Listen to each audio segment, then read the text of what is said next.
Hello, everybody! Cats and kittens, felines and felidae, humans and variant humans, and every race, class, and subclass. Welcome to yet another episode of Brainy the RPG Cat. So, we're doing tabletop lore tonight. We are going through, what I hope to be most of the book, Eberron, Rising from the Last War. So, a lot of D&D players are familiar with this book because this is the book in 5e that the Warforged come from. And so if you want to run 5e in your campaign, you are probably going to end up importing the Warforged from here. But there's just so much more to this book, just a significant amount of, different races, different classes, different settings, new paradigms for existing characters like dwarves and elves, and so there's an awful lot to this book. So I just kind of feel like, personally, it's an awful waste just to have this book remain the lone reason that Warforged exists in this game. So we are going to be reading this so that we can have a good idea about what gameplay mechanics and what the overall landscape has to offer in Eberron. So thank you everybody for tuning in. You guys are wonderful. Thank you for tuning in. As usual, let me take a moment in order to shout out my sponsor. We are partnered with GreatMedia.Games to bring you inexpensive TCG single cards. Visit GreatMedia.Games and use the code 10Infinity at checkout for 10% off your online purchase. So, thank you everybody for tuning in. We're going to start right down to reading the book. But first of all, we're going to be watching another video from Jordan with the PH silent about the lore of Eberron, so we can get an idea of what the background and the history of this particular Dungeons & Dragons settings is going to be before we start going through the 5e edition. Alright, so here we are. Here's the book by Jord Fan. Let me just take a moment to pause the background music, and we'll just go ahead and we'll watch this. Hey everybody, Jordan here, the PH is silent. Continuing with Eberron, we're going to discuss the main continent, Khorvaire. Although players can travel anywhere in Eberron, Khorvaire seems to be the continent with the most fleshed out adventure. It's the Sword Coast of Eberron. Much of the published content for Eberron takes place within Khorvaire. The landscape of Khorvaire varies greatly. There are deserts, jungles, and mountainous regions, as well as foreboding wastelands. Khorvaire is cut up in regions by various nations and tribes. The 5 great nations of Khorvaire are Aundair, Breland, Karnath, Thrain, and Mornland, formerly known as Ciri. Humans, originally from the continent of Sarlona, migrated west 4,000 years ago, spreading across Khorvaire and establishing settlements that later would evolve into these 5 nations. The 5 nations were once unified under a great kingdom, and peace prospered. Known as the Kingdom of Galifar, named after Galifar, who united the 5 nations under one monarchy, the nations were named after Galifar's children. The people enjoyed peace and prosperity for almost 9 centuries. Hey, but Jon the whole Snow. system fell apart with the death of King I don't Jareth. actually know Normally, if that's Jon the eldest Snow. son would take power, but Jareth had 5 children, and most of them wanted the throne. This began a century-long war, which I'll discuss in my next video. For now, you should know that there are 5 nations, and they were once peaceful. Aundair is a twofold nation of magic and farming. Its lands are ideal for farming with regular rain, mild climate, and short winters. It's one of the greatest food-producing nations of Khorvaire and exports grains, wine, and until vegetables. the Fire Nation Over attacked 50% of the Evador, the last population in Galifar. Aundair is human, with half-elves, elves, and gnomes and others making up the rest. Probably its most well-known city is Arcanix. 3 towers above Lake Galifar float unmoving and untroubled by wind or rain. Okay, if there are islands floating in the air, do they actually count as towers? Laboratories, apartments, and libraries. Atop one of the residential towers, the Gate of Zabra is housed, a circle of tall standing stones that bridge Eberron and other planes of existence. When the stones are activated in a specific sequence, everything inside the ring is whisked away to another plane. The Arcane Congress, which oversees the magical development in Arcanics, is the most well-known, but there are other smaller, less prestigious schools that draw students to Aundair. It wasn't Baldur's Gate. If it was Baldur's Gate, I would have known that. They excel at finding new and innovative solutions to problems. The people have a strong tradition of independence and free thought. The great city of Sharn is the largest metropolis in Corvair. Known as the City of Towers, it could almost be considered its own city with a whole lot of freedom. For the lightning rail that connects major cities throughout Corvair. The people, their cities, and the lightning rail, coupled with large amounts of natural resources, Breland is a major player in the international political arena. Most other nations fear its power. Humans make up about 44% of its inhabitants, with gnomes and half-elves. There's an arcane congress, so that means there's an arcane races of all kinds make their home in Breland. The people as well as an arcane treasure. King Boranal, who in his basically mercy all branches of Congress, arcane. Set up encampments who would have known? Borders. The major one of these encampments has become its own town known as New Ciri. Not all is perfect in Breland. The Boromar clan is the oldest and most powerful crime organization in Breland, performing assassinations and thievery. Karnath is the oldest of the five nations. We like to pretend that the city-states don't really Caius exist. III. The nation is known for its undead troops. The entire nation was built upon a strong military tradition. Every Karnath arcane bureaucracy must be a nightmare. Yeah, well, lasting at least 2 let's just years. say there's an However, awful lot of many projectiles. turn the service into a lifelong career. Necromancy isn't looked at as evil here. It's almost a pride for your corpse to aid your country one last time before its final rest. Humans make up 52% of Karnath, and when you die, you get sold into military The lands here can be difficult. A lack of farmers and averse weather keep this nation from feeding all of its people. Karnath is forced to import grain from Aundair, but while their farmland is lacking, Karnath has plenty of livestock that they export to other nations. Reckonmark Academy is the premier military institution in Corvair. Prior to the last war under the Kingdom of Galifar, all officers trained at Reckonmark. Thrain is next. Thrain is a religious place. The Church of the Silver Flame was founded in Thrain, and most people are devout followers of this faith. You are more likely to meet a missionary than a farmer in Thrain. They have a lack of arcane magic, but focus more on the divine. Thrain is very proud of their history, which is closely tied to the church. You see, okay, so we've established arcane and divine. Lord of Darkness broke his bonds and from divine Kyber's is slightly against the spawning main monstrous city-state. threats upon Corvair. A paladin heard the call of the ancient light and became a vessel for the flame. She sacrificed her life in order to defeat this fiend. Where she died, a fountain of silver flame erupted, and it was this event that sparked the Church of the Silver Flame. The royals of Thrain see themselves as the ultimate champions of their faith. Thrain is over 70% human, with other races leaving for other nations. Humans seem to feel the call of the church more readily than others. The Church of the Silver Flame affects every aspect of life in Thrain. It is the ultimate authority. The biggest export is religion. Finally, Ciri, the once great nation of Ciri. The wealthy citizens throughout the five nations. So I was about to say, yeah, a significant amount of this does sound Roman. The people there had remarkable skill in arts and crafts. It was Mishan who was, I think we're somewhere within Alexander the Great territory when it comes to all this. This war lasted over a century, but ended. Oh, as Devin says, I can just imagine this very imposing, very powerful wizard slowly casting some ritual with lots of bright flashes and sparks of elemental energy. No one living knows what caused this explosion, but it destroyed the quotes inhabitants of start Ciri filling out and forms. most Well- of the country. Was it a weapon Well, of we mass have those destruction? Was it a over here in punishment the from Sword gods, Coast or did too, the dragons the intervene just in the world once bureaucratic more? wizard. Nobody knows. And as you know, I'm a and it's left troubleshooting ambiguous wizard. on purpose for you, the Dungeon Master, to decide what happened. This event is known as the Day of Mourning, and since then, Ciri has been known as the Mournland. Currently, the land is covered in Oh, a great. strange You gotta mist make that me seems to sit down change there you. and Warped really think creatures hard about wander what the might have moorland. happened during Twisted the apocalypse. beasts grow in an extreme size and ferocity. The atmosphere gives the living a loss of hope and the inability to recover from injury. And the mist preserves the dead, making the Mournland frozen in time since the catastrophe. The Warforged Yeah, this seem is to the be immune to this war-torn mist and have created era. a city within the Mournland. But we'll You talk know, more but about the the Warforged. and the really Mournland elaborate later. part of the lore, Thanks for watching, where everyone. the actual There are war plenty more happened, areas in that's just Corvair up that to we'll you. cover, but those are That's the just five what you have nations to which figure play out a as a pretty dungeon important part master. in the story of Eberron. Special thanks to my patrons on Patreon that make these videos happen. If you're interested in becoming a patron, click the link in the doobly-doo. In Your the support name keeps of these the videos audit going. of a Thanks again thousand for hitting truths, that I like compel button this and budget to be subscribing, balanced. and I'll see you all next Loud Wednesday. thundercrack.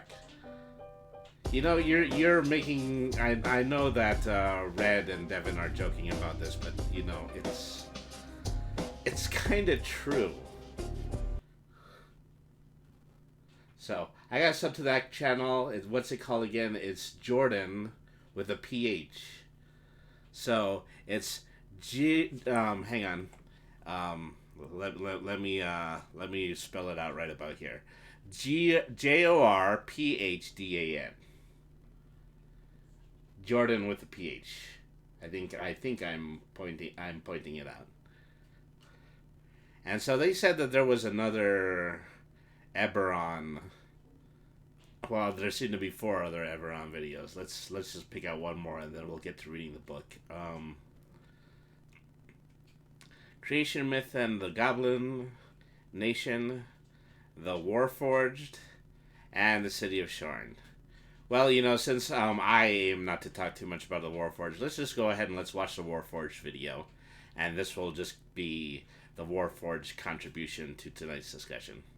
Hello everybody, Jordan here, the PH is silent. Today I'd like to talk about Warforged, their history and lore within the world of Eberron. If I ever get the time to play D&D again, Wizard Accountant is so being my next character. Oh well, be my guest. It's easy to see why they get imported into Better you than me.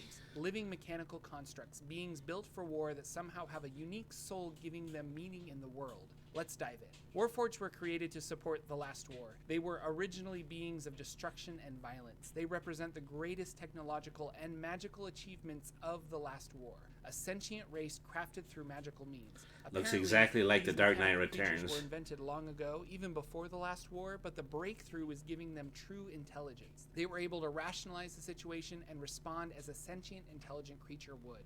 Created by House Cannith during the last war in 965 YK. Now everybody has a tendency to think that they're all made of trees, but it really just kind of had to be any organic material that was laying around. And I assume a lot of it was corpses.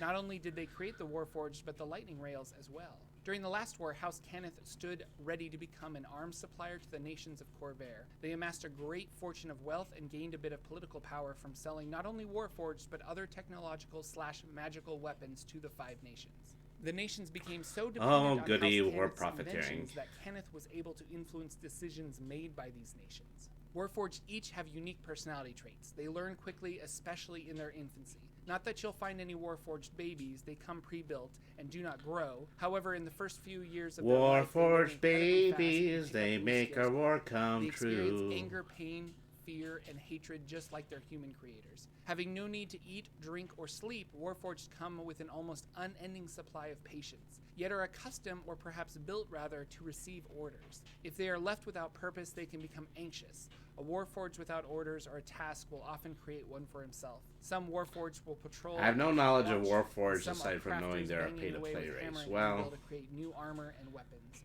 Or even I paid a significant amount for this one, but I don't mind because there's a whole other book in it, and during the war, it's paying for itself in terms of online content because we're about to read it tonight. Warforged after the war might not have gone through this process and perhaps pushed into other fields of study, making your Warforged druid a possibility in Eberron. Warforged are made of metal, stone, and wood. They have a skeletal frame made of metal and stone. Wood fibers run across their body acting as muscle, then a shell of metal or perhaps stone plates cover their bodies. Inside this muscular system is intricate work of tubes that run through the Warforged body. There is a life force. So a Warforged is not a big truck. It is a series of tubes. Almost like blood. They are sexless. Boy, am I dating myself for that joke. Mentioned earlier, they have emotions. Most of that is hidden behind an expressionless face. I wish they were made F2P, mostly because Dungeons & Dragons Online is so old now, and they already gave out a bunch of the DLC modules for free recently. Oh, well. With facilities that playing the Dungeons & Dragons MMO is a horse of a different color. Around 33 if playing in the campaign starting in the year 998 YK, with the youngest being around 2. A series of tubes wasn't that long ago, right? I'm pretty sure I was a bachelor in college. At the time, the Warforged were I think I tend to remember a lot of things about going back from when I was a bachelor in college. And have certain rights. No longer slaves, some see this as a danger, and most Warforged are seen as outsiders. Despite the Warforged peaceful nature, they are still a symbol of a dark past. Some people see the Warforged as simple machines, and for them to be used as such. Especially in Karrnath with their undead armies, the Warforged were just a tool, much like the undead. Some citizens this is precisely what communities tend to think when they want to give a culture purpose. Because, well, the war is over, and those machines of war shouldn't be around. One Warforged in I particular really like is some of the a art threat to the here, people of you know. Corvair. The Lord of Blades, as It he is known, actually sent makes me out a want to call go out all and find the Warforged to join advanced D&D him books in because they had some overthrowing the really other good races of artwork in Eberron. them. Some believe he was the last Warforged ever created, yet others say he was the first. Some believe he is actually Bulwark, who was the Warforged personal servant to King Baranil of Breland.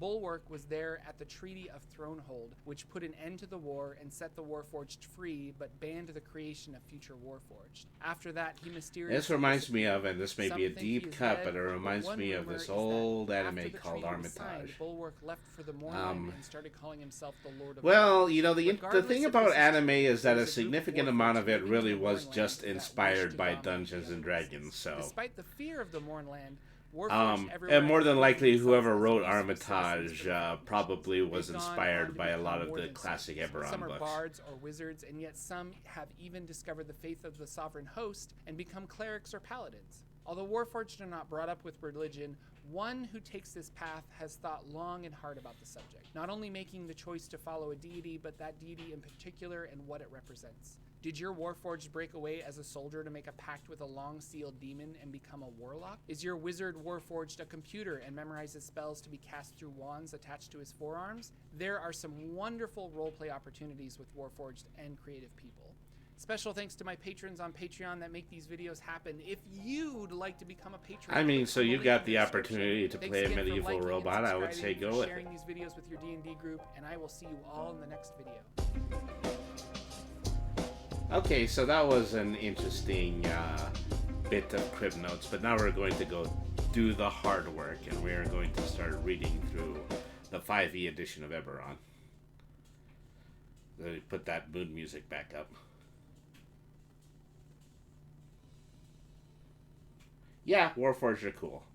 And so we're very likely going to be getting one courtesy of our good friend Game Night 00 is going to be joining us in our campaign one-shots from the Meowing Portal, and he is currently the person playing the Warforged as a cleric, so we've already created the rationale for why they would be, why a Warforged would be a religious figure. That's nifty. Alright.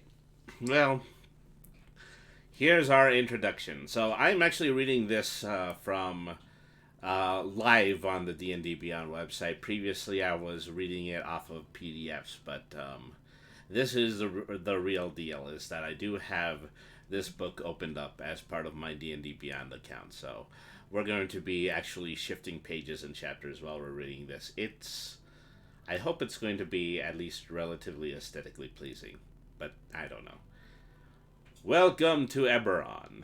In an ancient ruin beneath the demon wastes, a band of heroes races to claim the Reaper's heart. I could stand to raise that volume a little bit. Alright. If the agents of the Emerald Claw reach it first, they'll reignite the last war and unleash an army of undead. In the city of Sharn, a team of spies pulls off an impossible scheme, breaking into the impenetrable vaults of House Kundarak. But instead of gold, they find a secret that could shatter the fragile peace between the nations. Oh wow, I didn't even know the music was on. It was just a very slow intro right there. Aboard an airship, a wizard debates the interpretation of an ancient prophecy with a blood-red dragon. If the sage loses the argument, the dragon will destroy the airship and everyone on it.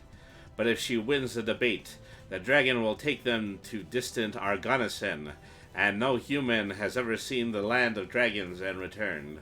The world of Eberron has a rich history based on heroic deeds, evolving magic, and the wounds of a long, devastating war.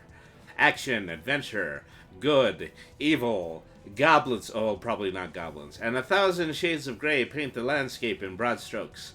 Ancient mysteries await discovery, so they can influence the world and its people. Magic is built into the very fabric of the world. It pervades everyday life. It provides comforts and conveniences, unknown in either the modern world or any world of medieval fantasy.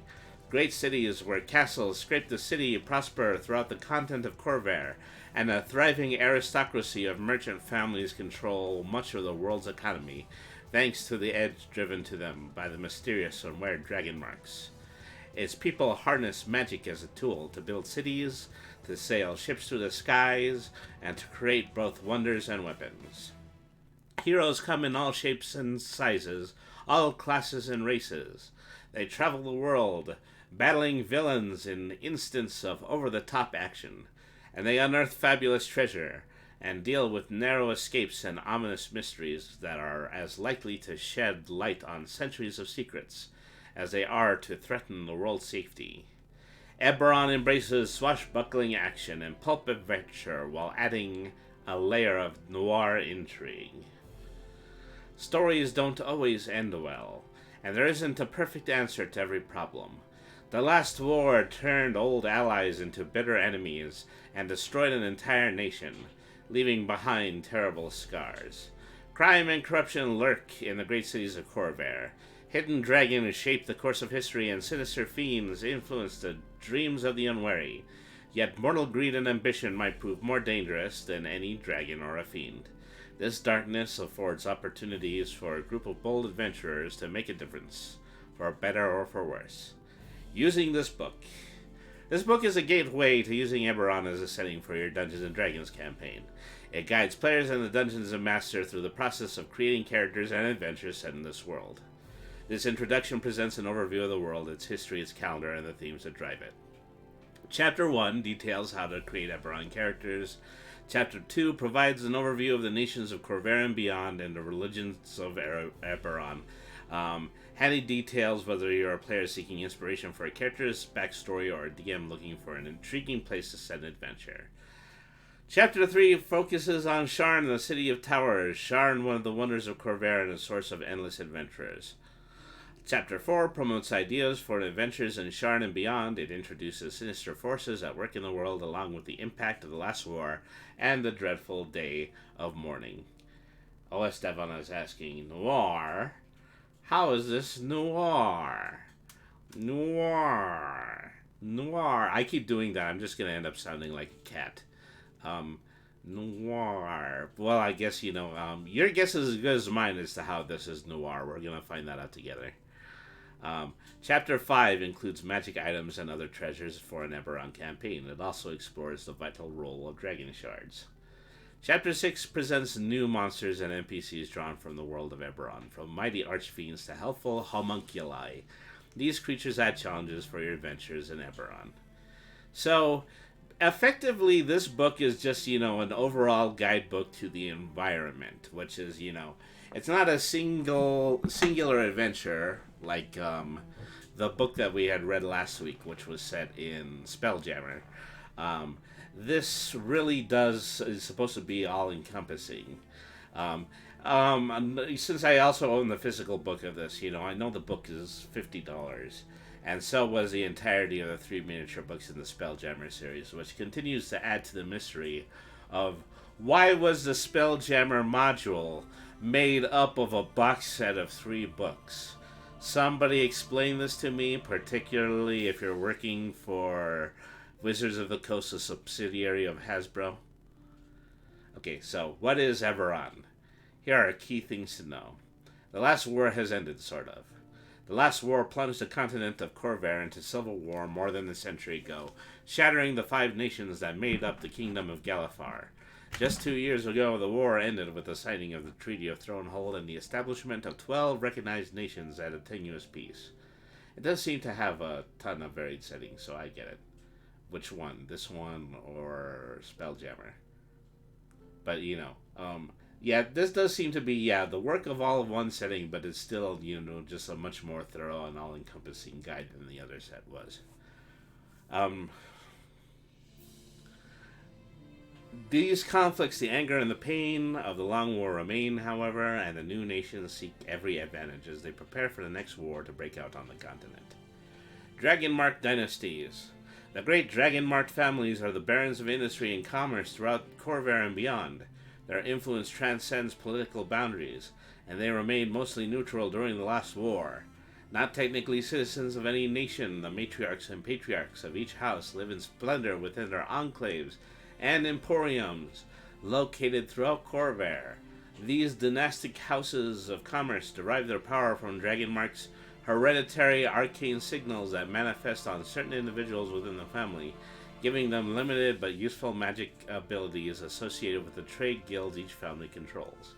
So, effectively, this is warlock magic. These are dragon symbols that belong to family dynasties, and as a result, the people who have these symbols are capable of using a specific kind of magic. Eberron, yeah, all those different little city-states.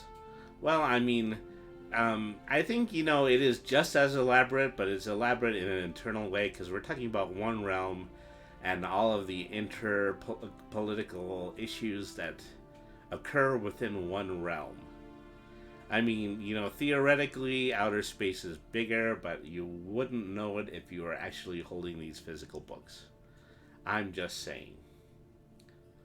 Okay, a continent of adventure. From the jungles of Kabaro to the blasted hills and valleys of the Demon Wastes. From the skyscrapers of Sharn to the dinosaur-filled Talenta Plains. Eberron is a world of adventure.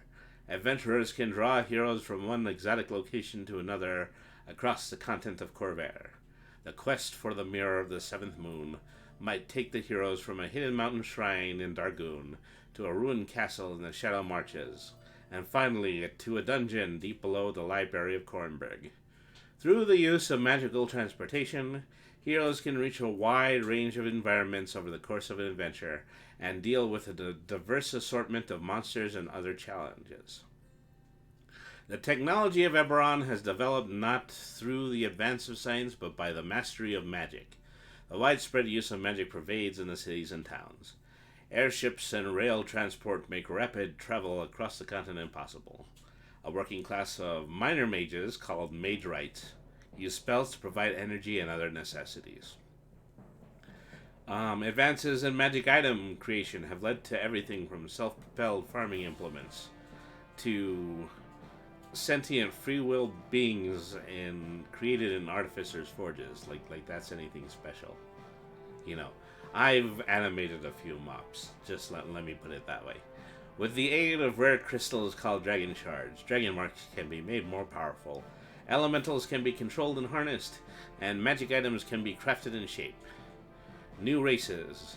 In addition to the common player characters found in the player's handbook, players can choose to play orc or goblinoid creatures in Eberron, or they can choose one of 4 new races: Changelings, Kelishtar, Shifters, and Warforged.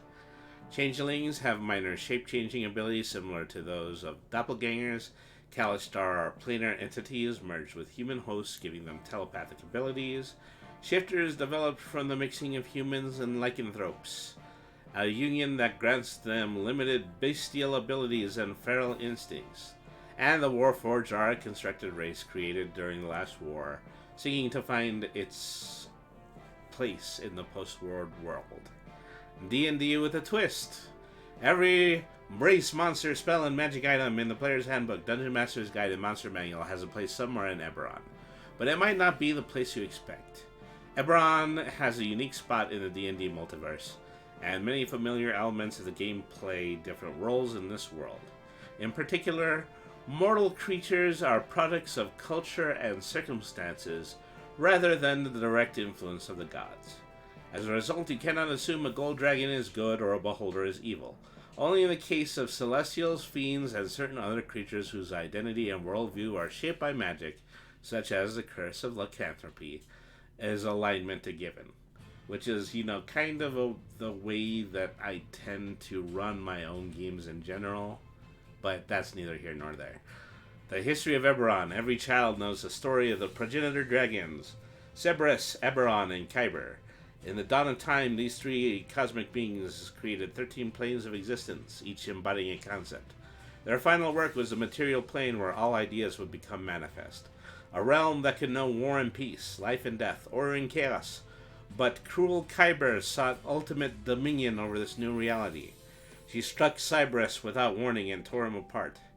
Eberron wrestled with Kyber and bound the traitor in her coils but could not defeat her. So Eberron became a living prison, a world that would forever contain Kyber's evil. Almost every culture in the world shares this story as a myth that explains this world. Shattered Cerberus has become the ring of golden dragon shards wrapped around the planet, said to be the very source of magic.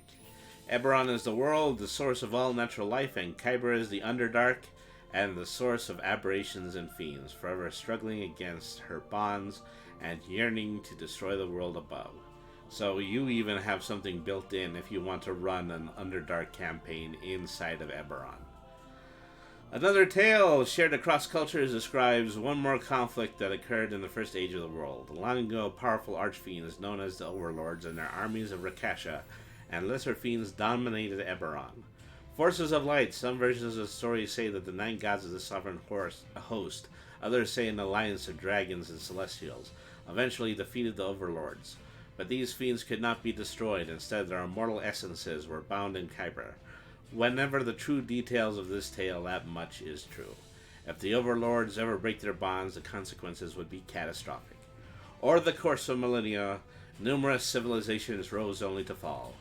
Giants built mighty kingdoms on the continent of Kendrick that were devastated by a war with the dragons of Argonnessen. The Goblin Empire of the Khan ruled Corvair until its reign was shattered by an invading army of mind flayers, beholders, and the foul creatures that created them. Today, these civilizations are known only through the remnants left behind. The Five Nations. In the modern age, the greatest power was the Kingdom of Galifar, which covered most of the continent of Corvair. The Five Nations, Alandar, Brayland, Karnath, Thrain, and Sire, form the heart of the kingdom. Though each has a unique cultural identity, they share this unified foundation. Families are spread across the Five Nations. The rulers of the Five Nations are descended from the Wynarns, the royal bloodline of Galifar. Despite their differences, an Undarian has more in common with a Thrain than a Zilnorm or Lazar pirate.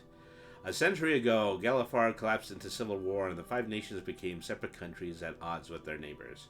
The last war came to an end after Sire was destroyed in a cataclysm known as the Mourning. The Five Nations remain divided today, sharing Corvair with the new nations established by the Treaty of Thronehold.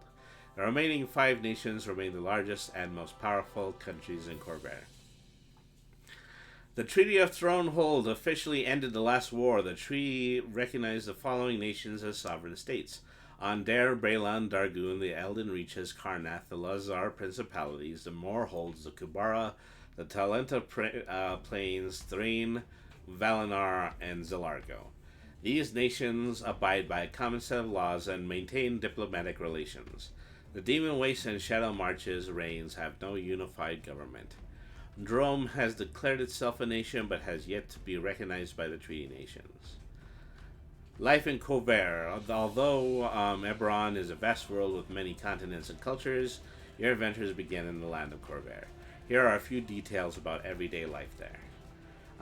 In Eberron, languages reflect culture and geography. A dwarf raised in Brayland may not know Dwarvish, but a halfling raised in Moorholds might. This is how language is supposed to work. The historical development of languages and cultures also explains the scripts used to write various languages. For example, the Orc language is written using the Goblin script rather than Dwarvish as stated in the player's handbook, because the Orcs of Corvair learned writing from the Goblins. Common is the language of the Five Nations, and a language of trade in Corvair, known by most of its people. Goblin was the trade language of the Goblin Empire, the Canon survives as the primary language in Dargun, Drome, and the Shadow Marches. Goblin displaced the Orc language. The people of the Shadow Marches typically speak Goblin, and Orc is an exotic language. Members of all races in Zendrik speak Giant and use it as their trade language.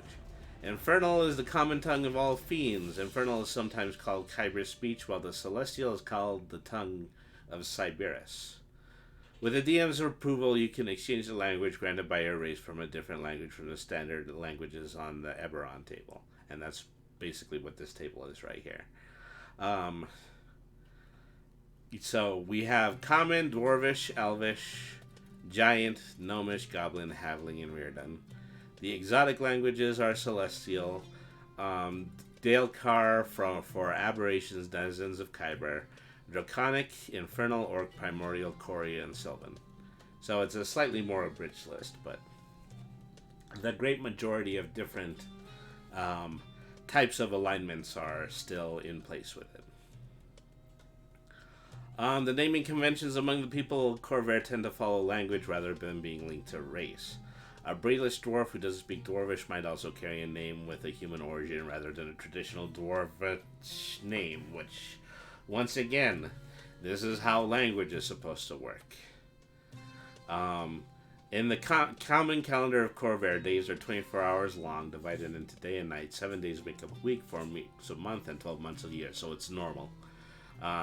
The months correspond to the 12 moons of Eberron, and basically that's what these names are. Month number 1 is Zarantir, Olarun, Threnodor, Ire, Dravago, Nim, Larvan, Baracus, Ran, Sephiros, Arth, and Volt. And they really could have just, put January, February, etc., but, they simply decided not to do that. And there's also just a slightly different timeline that applies to that. They run their calendar from midwinter into early winter. They wanted to be cool with those months. And, well, yeah, so once again, that's why it starts with midwinter and then it ends with early winter. Currency. Merchants and nobles use letters of credit to handle large transactions, drawing on reserves of the dwarven banks of the moorholds. The copper crown traditionally depicts the crown of Galifar on one face. The silver sovereign bears the face of a living or ancient ruler. The gold Galifar bears the image of Galifar I, the founder of the old kingdom. The platinum dragon bears the image of one of the dragons of legend.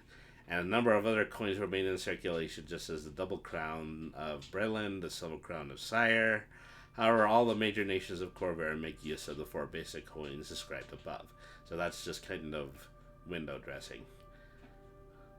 Pulp Adventure. Eberron is a world of swashbuckling adventure. Whether you're a DM developing an adventure in the world or a player preparing to explore it, consider the following elements. I think we just got done describing this as a noir environment. Now we're also describing it as a swashbuckling environment. They have a lot of optimism when it comes to the manner in which they handle this environment. So, I wish I had better words for this. I have a degree in creative writing. So not something that I can broadcast too much. So, exotic locations, lightning rails, airships, other forms of transportation facilitate travel to exotic locations. Adventures can take you to the colossal ruins left behind by the giants of Zendrick, the warped landscape of the Mournland, or the dark demi-planes within the underworld of Kyber. Even if you prefer to stay in a town, you can explore the mile-high towers of Sharn or the ancient goblin tunnels that lie beneath it. Eberron is a world in need of heroes. Lingering tensions of war remain.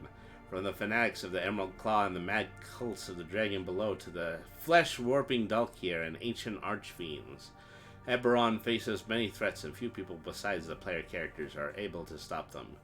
The gods are distant and don't directly intervene. The Silver Flame is a divine force of light, but it can only act through mortal champions. The few powerful, benevolent NPCs have limitations. The Keeper of the Flame loses her powers if she leaves her citadel.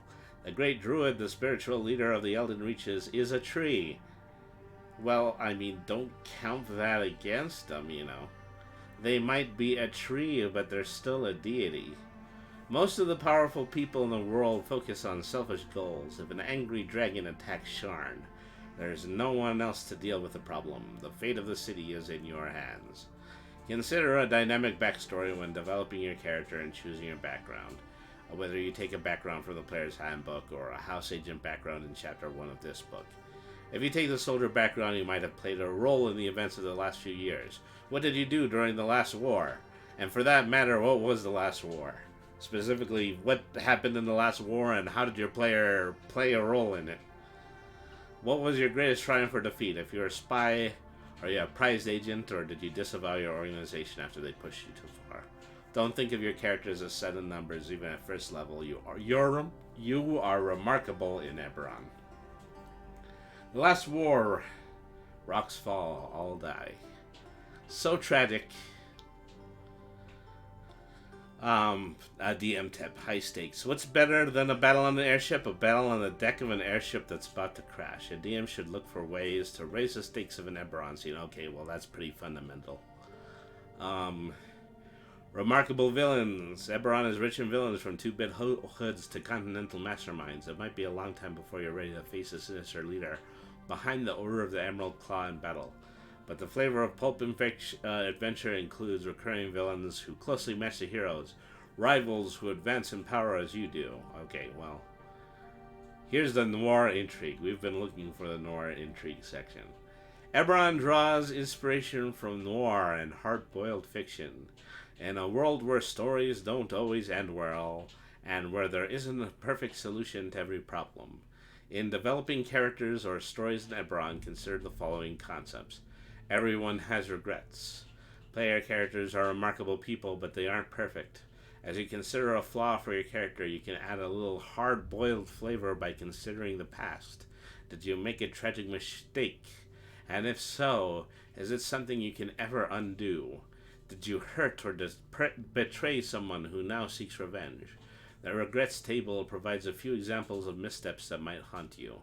So, D10 table of regret backgrounds. While you are serving in the last war, you are forced to abandon an injured comrade. You don't know if they survived. You have placed your faith in a lover who betrayed you. You don't know if you can ever trust anyone again. You murdered a rival.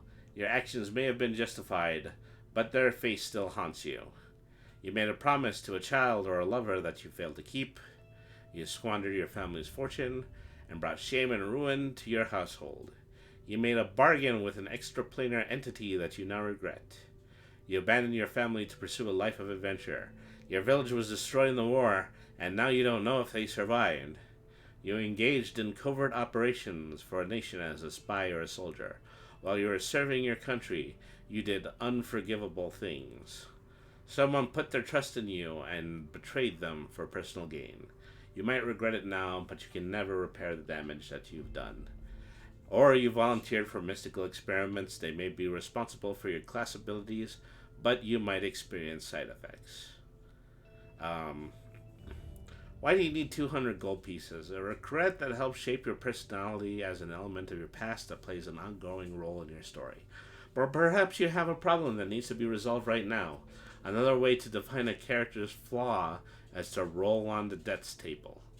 Well, simply said that, your character might be in debt to a certain amount of the members of authority that exist. So you can roll a table for that as well. Personal motives. Not every conflict involves a fight between light and the darkness. The vast majority of people are driven by simple motives. Greed, fear, pride, or ambition. One person just wants to get some gold in their pocket. Another wants to impress a paramour. A leader guiding their nation into war is motivated both by fear of their neighbors and a sincere belief that Corvair would be better off under their rule. Primordial forces strive to change or destroy Eberron, but more often characters encounter misguided patriots, religious extremists, dragon-marked houses looking to wring a few more pieces of gold out of Corvair, spies who will do anything to protect their nations, and petty criminals looking to build empires. Eberron holds a place for selfless heroes and truly vile villains, as well as everyone in between. Shades of Grey. In Eberron, it's not always easy to separate the heroes from the villains. I think that's pretty self-explanatory. Something to lose. In a Norse story, things don't necessarily end well, but every adventure carries a risk of death or failure. So what additional factors might be at risk for the characters? They should have something to lose beyond hit points, vulnerabilities, or a tarnished reputation, a threat to a friend or a lover, a favorite business destroyed or taken over. In other words, everything that was in the tables that we just read. A magical world. The 5 nations were built on a magical foundation. To them, magic is a form of science which can be studied and taught. Nevertheless, few people possess the skill required to become a wizard or an artificer, and high-level magic remains rare. Resurrection and teleportation aren't part of everyday life. but citizens harness lesser effects and use them for the common good. Dragon Mark dynasties, powerful dynastic guilds dominate and regulate the magical economy. The Dragon Mark houses include barons of industry whose influence rivals that of monarchs. Their power derives from their Dragon Marks. Magical signals pass through their bloodlines. For example, House Jarasco dominates the magical trade with its Mark of Healing, while only someone with House Lysander's Mark of Storms can pilot an airship. In communication, the Couriers Guild of House Orion operates a mail service carrying messages and packages across Corvair by horse and the house's lighting rail. These guys have airships, don't they? I mean, if you had an airship, that would be a better way to deliver mail. Well, maybe, I don't know, maybe I'm thinking about this too hard. If security is particularly important, House Sylvis can protect written messages using magic such as the Illusory Script spell, and House Kundarak can secure packages with the Glyph of Warding spell. The Gnomes of House Sylvis also maintain a network of speaking stones to facilitate instantaneous communication across long distances. Short messages pass from one stone to another one within a network of message stations. The Communication and Security Services table shows typical prices. An arcane lock is 20 gold points. A courier service is a silver gold point per mile. A Glyph of Warding is 350 gold points. An Illusory Script is 15 gold points.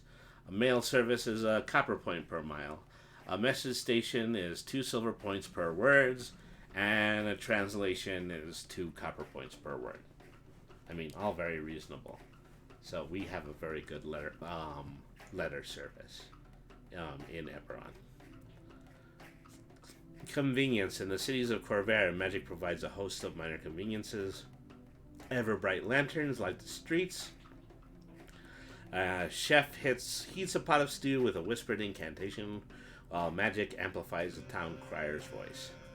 The various effects produced by prestidigitation, heating, cooling, cleaning, and minor illusion all enhance daily life in the cities. Entertainment and fashion, medicine. Let's see. Theaters employ cantrips to amplify sound and focus lighting. Grander performances incorporate illusions. Just lots and lots of examples about, how magic fits into all of this. Devin says it's all fair price. Yeah, I think it's fair price as well.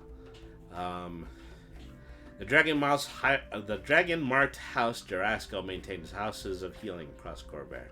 The simplest service is the expert application of the medicine skill. For those with desperate need and gold to pay, Jarasco outputs can provide lesser restoration. The best healers can also provide greater restoration. In the finest Jarasco enclaves, it's even possible to raise the dead. Transportation. Yeah. An excellent system of roads connects the central nations of Corvair. Travelers can always make their way by horse or coach, which might employ draft animals, mage bred by House Vidalis for speed or endurance. House Vidalis also supplies exotic mounts such as hippogriffs or griffins. Elemental galleons can bound air or water elementals to propel them. 2 main options provide long-distance travel across land. Major areas in Corvair are linked by the lightning rail of House Orion, which allows you to avoid the perils and tedium of the roads. The lightning rail uses bound elementals to pull a train of carriages over a path of magical stones between a rail-like system of lightning arcs. If speed is an issue, you can book passage on a House Lyrander airship, which uses a bound elemental to hold a ship aloft and propel it through the air. Wow. It really just has to suck to be an elemental in Eberron. I'm just saying. I think you've just pretty much just got your future cut out for you.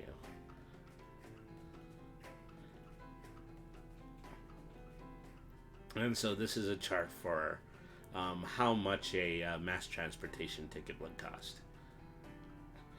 Flintstones living. Well, there's still a part of me that would want to create something in the neighborhood of a Flintstones land in a Dungeons & Dragons campaign. Just have everything, towed around by dinosaurs and domesticated animals. That would be interesting. Okay, so warfare. After a century of war, magic plays an ever-increasing role on the battlefield. Massive magical siege staffs fill the role of artillery. Semi-sentient warforged titans can scatter squads of infantry. Arcane sappers may spread glyphs of warning to deny a region to an enemy. Wands and rods haven't replaced the swords or bows, but elite wand slingers, as military spellcasters are often known, becoming ever more common. So there is, a standard build for a war era wizard. In some of the other main books, I believe, Tasha's Cauldron of Everything is the primary book that has something like that. It's a living. Stuffs leftover food down a hole into a fire elemental incinerator. Followed immediately by a laugh track. And a subplot about losing all of your money to a very vicious-looking Stone Age bookie. The last war. For hundreds of years, the continent of Corvair has united under the kingdom of Galifar. The peace became to an end with the death of King Jarrett in 894 YK, just over a century ago. Conflict over the succession spiraled out into outright war between the five nations. The last war was a bitter struggle that forever changed the shape of Corvair. It was a century marked by shifting alliances, with years of stalemate, intersped with periods of intense battles. The grueling conflict left deep scars on the land and the people, but there was worse to come. On 20 Olorun 994 YK, the nation of Sire was consumed in a magical cataclysm now known as the Mourning. The cause of the Mourning remains unknown. Many fear it was caused by unbridled use of war magic. Shock and fear brought the nations to the negotiating table, and the last war came to the end in 996 YK with the Treaty of Thronehold. There's a lot to unpack there. Maybe I'll wait for the end of the stream in order to discuss that. Although many celebrated the end of the world, others remained unsatisfied with its outcome. No one won the war. Even though people optimistically refer to it as the last war, most believe it's only a matter of time before conflict begins anew. The mystery of mourning is the only thing holding the warmongers at bay. If someone uncovers the secret of the mourning, it can be proven that the mourning can happen again, or if its power can be harnessed as a weapon, war could erupt again. Until then, the nations remain in a cold war as each makes preparations and seeks advantages in the conflict that could lie ahead. The Scars of War. As of 1 Zarentur 998 YK, it has been less than 4 years since the mourning, and less than 2 years since the last war came to an end. The last war spanned the continent and lasted for over a century. Most people want to move on, but the scars of decades of war can't be erased so quickly. These are just a few of the ongoing effects of the last war. Dragon-marked power. The Dragon-marked houses remain neutral in the war and make considerable profits selling their services to all sides. With war drives innovation, House Kenneth developed many new weapons during the war, including the Warforged. House Lyrander provided its airships in the last decade of the conflict. Rumors persist of monsters or super soldiers developed by House Vidalis or biological weapons in the hands of House Tarasco. The dragon-marked houses emerged from the war stronger than ever, with the divided nations dependent on their services. Before the last war, United Galifar imposed many restrictions on the houses. Today, no monarch can afford to break ties with any of the dragon-marked houses. What will happen if one of the houses goes too far in its pursuit of profit? New nations. Before the last war, Galifar laid claim to Curavel. Several new states emerged over the course of the war. In some cases, this was largely a formality. Galifar never had a strong grip on the Lazar principalities of the gnome nation of Zelargo, and they held a demon waste in name only. This is an awful lot of internal politics. Other states were born in violence. The elves of Elenar and the goblins of Dargun seized their realm by force. But Ander yearns to reclaim the Elden reaches. Brelan keeps a wary eye on the monstrous kingdom of Drome, and many mistrust the Valenar elves. Within the five nations, anger remains over how the funeral lines were drawn. For example, Thrain retains control of the ancient Undarian city of Thelos, which was seized during the war. Physical damage. The borders between nations demonstrate the impact of the generations of conflict. Forests and farmlands scorched by fire and magic are still recovering. Ruined cities have yet to be reclaimed, along with shattered villages and abandoned fortresses. These deserted sites now provide shelter for brigands or were haunted by the restless spirits of those who died in anguish. Refugees and shortages. Refugees live in every major city, including tens of thousands of exiles produced by Sire's destruction. Sirens are a people without a homeland seeking shelter and sustenance in the lands of their former enemies. Many Syrian refugees are former soldiers who were fighting in enemy territory when the morning struck, or they were farmers and merchants who escaped before their nation was consumed. I smell Menzo-Beranzan levels of political intrigue. Oh, wow. That's a reference that's even lost in me. Menzo-Beranzan. I'm going to have to look that one up. Cities and towns still suffer from shortages in the aftermath of the war. Farmlands, workers, and the resources devoted to the war were lost. Nations are recovering, and most essential services and goods are available in major cities, but there is always a possibility that something you want, a luxury item or a spell component, simply isn't available, or can only be required by the black market. Okay, and so then there's a really big detailed paragraph about the mourning, and so we've gone pretty significantly over it at this point. The Draconic Prophecy. There are patterns hidden in the real world. Oh, well, let me hold that up so people can still look at the pretty picture. There are patterns hidden in the world. Secrets lie in the conjunctions of the planes and moons, and strange symbols formed by the flowing lava of a volcanic eruption, or the fissures caused by an earthquake.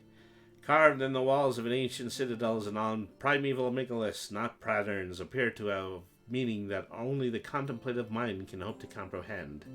For those who can read them, these myriad events and signs form a map of possible futures, a map that can be used to shape the course of histories.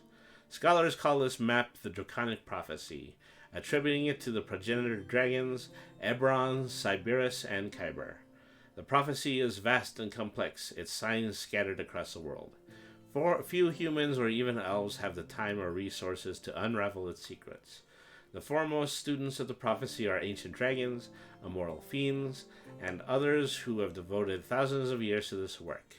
What makes the prophecy especially complex is that it doesn't define a singular path for the future. Rather, the prophecy is a map that shows many possible futures, along with the steps that must occur to make that future a reality.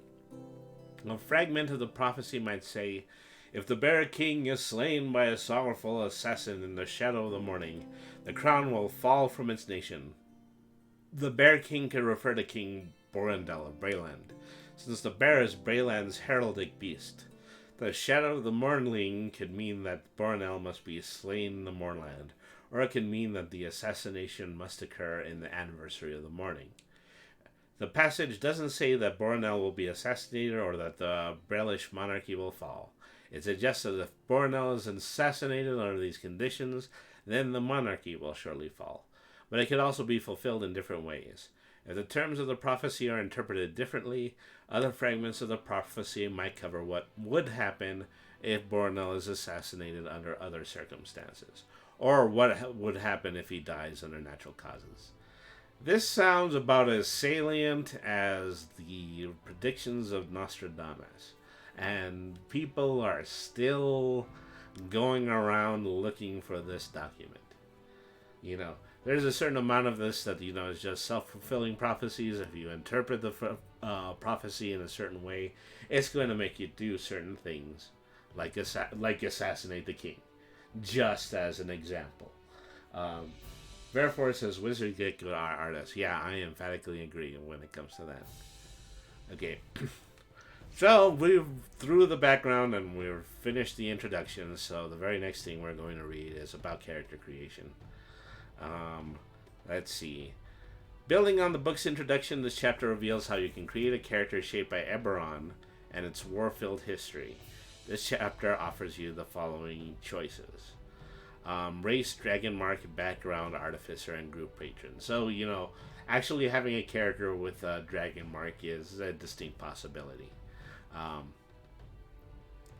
Our races, humanoids of all kinds, have made their mark on the continent of Corvair. Presented in alphabetical order, the playable races in this section have especially shaped the land's recent history. Each of the races described in the player's handbook has a place in Eberron. As you make a character from one of these races, this section can help you understand your character's place in the world. And this section also prevents the other playable races that have performed important roles in the world's evolution. Changelings. Long ago, there was a woman named Jess. She had 100 children.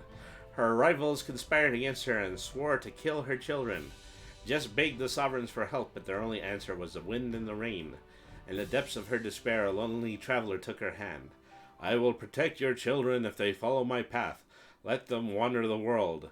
They may be shunned and feared, but they will never be destroyed." Jess agreed, and the traveler gave her his cloak.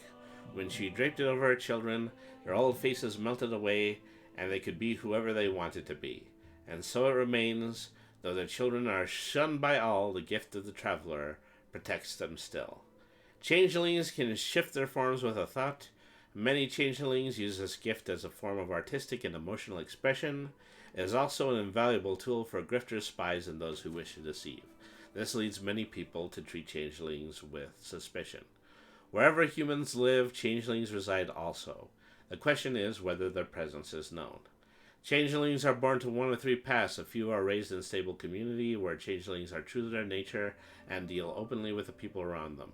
Some are orphans raised by other races who find their way in the world without knowing another like themselves. Others are part of a nomadic changeling class spread across the 5 nations, families who keep their true nature hidden from the seagull skins.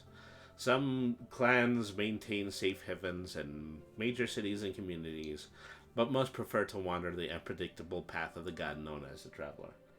Those poor things. In creating a changeling adventure, consider the character's relationships with people around them. Mask and persona. In their true form, changelings are pale with colorless eyes and silver white hair. It's rare to see a changeling in that form, for a typical changeling changes their shape the way others might change clothes. A casual shape, one created on the spur of the moment with no depth or history, is called a mask. Personas can be shared by multiple changeling. They might be 3 healers in one community, but whoever is on duty will adopt the persona of Tech, the kindly old medic. Personas can be passed down throughout a family, allowing a younger changeling to take advantage of contacts established by the persona's previous users. Changeling names, they might use a different name for each mask and persona and adopt new names as easily as they change faces. The true name of a changeling tends to be simple and monosyllabic. However, there are often accents to a changeling's name that are expressed through shape-shifting, something single skins will likely miss. So, 2 changelings might have the name Jin, but one is a Jin with vivid blue eyes, and the other is a Jin with golden nails. Changeling names: On, Bin, Cass, Dosk, Fee, Hars, Jin, Lam, Mass, Nix, Ot, Paik, Suz, Sem, Tux, Vil, and Young. Changeling traits. Your changeling characters have the following traits. Charisma increases by 2, and 1 ability score of choice increases by 1. Changelings mature slightly faster than humans, but share a similar lifespan, typically a century or less. When a changeling can transform to conceal their age, the effects of aging affect them similarly to humans. Changelings tend towards pragmatic neutrality, and few changelings embrace evil. Medium-sized. Size modifier is 2d4. Height is 5 foot 1 inch, and your size modifier in inches, and weight is 150 pounds. 2d4 times your size modifier. Your base walking speed is 30 feet. As an action, you can change your appearance and your voice. You can determine the specifics of these changes, including your coloration, hair length, and sex. You can also change your height and weight, but not so much that your size changes. You can make yourself appear as a member of another race, though none of your game statistics change. You can stay in your new form until you use a reaction in order to revert to your true form until you die. Or until you die. So you can either use an action to revert, or you will revert when you die. That's what that means. Changeling instincts. You gain proficiency with 2 of the following skills of your choice: deception, insight, intimidation, and persuasion. And you can speak, read, and write Common and 2 other languages of your choice. Okay, the Dragonborn. Tens of thousands of years ago, the dragons of Argonasin established a garrison of Dragonborn and was now Kubara. So, as what we already know about Dragonborns is that Dragonborns are actually created by dragons as a means to show the gods that they are equally as capable of creating races as the gods. And so, since Eberron is a colony that is created by three gods, then naturally it would have at least one colony of Dragonborn. The Dragonborn nation came crashing down when one of the ancient fiendish overlords stirred, unleashing fiends and corrupting many of the Dragonborn themselves. Their nation in ruins, the Dragonborn retreated to the darkness of Kabara. They have remained there ever since, guarding against corruption and fighting the evil forces of the Poison Dusk, which are sometimes described as a cult devoted to a dragon, and sometimes as an army gathering in the name of a fiendish overlord.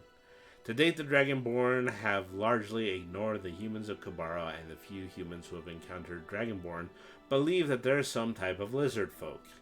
If you're a Dragonborn, what has caused you to emerge from Kabara? Are you on a quest to help people or oppose the Lords of Dust? Are you driven by wanderlust or curiosity? Did you serve as a mercenary in the last war? How might your travels tied to the fate of your people? And so, this is an especially well-dressed dwarf. The origin of the dwarves is shrouded in mystery. Some of their legends tell of a great migration that led the ancient dwarves to Corvair from a land of endless ice. Many believe this refers to the Arctic lands of the Frostfell, while others claim that the first dwarves might have come from the frozen plain of Risia. Wherever their roots, these migrant dwarfs established a mighty nation within the surface of Corvair. Most dwarven legends, unconcerned with the question of origin, dwell on the mighty artifacts and priceless treasures crafted by ancient deep-dwelling dwarves and the bloody wars they waged against the golden empire of Darkan. Dwarves today cherish the memory of the ancient nation, for all dwarves in Corvair are descended from exiles driven from the realm below, which was later destroyed by the Delkier. Particularly in the Moorholds, many dwarves cherish the idea of returning to the subterranean reaches and re-establishing their ancient nation, restoring to them a greatness they have all but forgotten. The dwarves of the Moorholds are defined in part by their relationship to the realm below. In a desperate effort to rediscover and reclaim the holdings of their own nation, the dwarves have recovered many weapons of war created in the final days of the Empire. Some of these weapons were forged by the dwarves to wield against the Dalkir, but others were made by the Dalkir for the use of their minions, strange symbiotic items that use the life force of their host to power their magical abilities. So that's what this tentacle whip is. It is a Dalkir that has created a symbiotic relationship with one of the dwarves of the mold of the Moorholds. Dapper Dwarf. Yeah, that's maybe what we're going to call him. Dapper the Dwarf. Maybe that's what I will name him if I choose him to be an NPC. Alright. The Dwarves of the Five Nations. Dwarves are spread across Corvair. Dwarf soldiers and engineers are part of the armies that united the Five Nations. And dwarf masons laid the foundations of the greatest cities of Galifar. Traditionally loyal to family and clan, dwarves who were born outside the Moorholds tend to transfer their fierce clan loyalty to their new homes, and particularly to the edifices of stonework that symbolize the permanence and stability of those places. A Brelish dwarf might feel a deep personal connection to the powers of Sharn, or the great walls of Rote. Some dwarves love the great cathedral of the Silver Flame in Thrain more than devout followers of the Silver Flame. Typically, the typical dwarf in Warrior Corvair is more patriotic than the average human of the Five Nations, and many dwarves fought for their nations in the last war, at least for a time. Dwarves and Dragon Marks. The Mark of Warning appears on the dwarves of the House Kondarak, which had its origins as one of the clans of the Moorholds. Kondarak dwarves live across Corvair while maintaining close ties to the Moorholds and their loyalty to the house over any particular nation. Okay, so now we're on to elves. Tens of thousands of years ago, the elves of the distant continent of Zendrik rose up against the giants who ruled over them. This rebellion is the defining event in elf history. As the ancient war progressed, the mage breeders of the giants bound magic to the elves who remained loyal to them, forming the Drow, assassins bred to prey onto their other kin. So that's an alternate origin for the Drow. Ultimately, the elves fled from Zendrik and settled into the island nation of Erenal, where they split into two distinct cultures: the introspective Erenai and the warlike Ternidal. Ternidal. I'm sure it's something like Ternidal, but I'm going to say Ternidal. Thus, a war nearly 40,000 years ago established a pattern of how elves live today. Neither the Irani nor the Ternidal have much interest in human activities, but small numbers of elves have immigrated to the Corvair over the centuries and have more or less integrated with the cultures of the Five Nations. The Drow, though, are virtually unknown on Corvair. The Irani, the High Elves. For thousands of years, the island nation of Erenal has been ruled and protected by the godlike power of the Undying Court, a council of undead High Elves. The greatest heroes of the Erenai join the Undying Court after death, joining their heroic ancestors in immortality. The Erenai are isolationists who have little interest in the world beyond their island. The Five Nations are a place of chaos and war, so why would any sensible elf want to venture into that madness? As you make an Erenai elf character, decide what has caused you to leave your island home in protection of the Undying Court in order to wander the world. Okay, the Wood Elves are the Ternidal. The Ternidal elves dedicate themselves to the arts of war, the greatest heroes of Ternidal's many wars against giants, dragons, and the champions of the Can live on Earth, becoming the patron ancestors of the Ternidal. Upon reaching adulthood, a Ternidal elf forms a bond with one of these ancestors and strives to follow in the steps of this ancestor, living as the patron did. In this way, the champion comes to embody the ancestor, allowing the dead to live on. The Ternidal have three distinct lines: the Draelus Tern, the Silas Tern, and the Valus Tern. All three lines roam the northern plains of Ernadal, having left the forest long ago, but the Valus Tern now reside mostly in Valinor, being the Ternidal most often encountered in Corvair. Despite sharing a homeland with the Erenai, the Ternidal have had distinct religious traditions, revering their patron ancestors rather than the Undying Court. The double-bladed scimitar is a signature weapon of Valinor elves. A haft of fine wood supports a long curving blade on either end. Forged with techniques honed over centuries, these blades are strong, sharp, and remarkably light. Each scimitar is a masterpiece, and as a result, the double-bladed scimitar is an expensive weapon worth 100 gold points. Few have ever had the opportunity to purchase one. A Valinor blade in the hands of a non-elf is generally assumed to have been stolen or looted from a fallen foe, and a Valinor elf might feel entitled to demand its return or challenge the bearer to prove they're worthy to wield it. So a double-bladed scimitar is 6 pounds and does 2d4 slashing damage on a hit. I think that's the same as the scimitar that you find in the player's handbook, but don't quote me on that one. And then the Revenant Blade, if you're descended from a master of the double-bladed scimitar and some of the mastery is passed on to you, you can increase your dexterity score by 1. If you're holding a double-bladed scimitar with 2 hands, you get a +1 bonus to armor class. And the double-bladed scimitar has a finesse property when you wield it. Okay. So, elves of the Five Nations. Well, throughout history, elves have occasionally migrated to the other peoples of Corvair. On rare occasions, entire families have relocated, but more often wanderers and exiles have come to Corvair and made their way there. And so, I think if you were to assume that, you were to run into groups of half-elves in this situation, then they would be one of the elves of the Five Nations. Possibly. I'm not the principal of anybody's family tree. Not a bad idea. It sounds like a cool weapon. Well, I mean, it's particularly a cool weapon if, it is a racial weapon being run by a wood elf. Okay, so the Drow Zendrik. Long ago on the continent of Zendrik, the first Drow fought beside the giants against the other elves.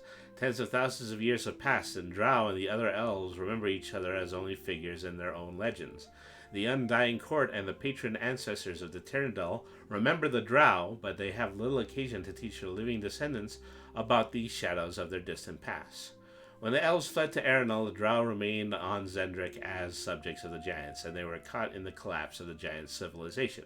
Today they linger on Zendrik, and they have set their own course, free of the Giants' malevolent influence. 3 distinct Drow groups formed after the fall of the Giants. The most numerous were the Volkuri, hunters dedicated to a scorpion god called Volker. They hunt giants and other dangers in their land. Led by powerful druids and wizards, the Solitar cling to their traditions of elemental shaping that date back to the age of giants. They live in a handful of obsidian cities across Zendrik and believe they are destined to cleanse the world in a fiery apocalypse. Finally, the Umbragen are descended from Drow who fled into the depths of the earth when the giant civilization fell.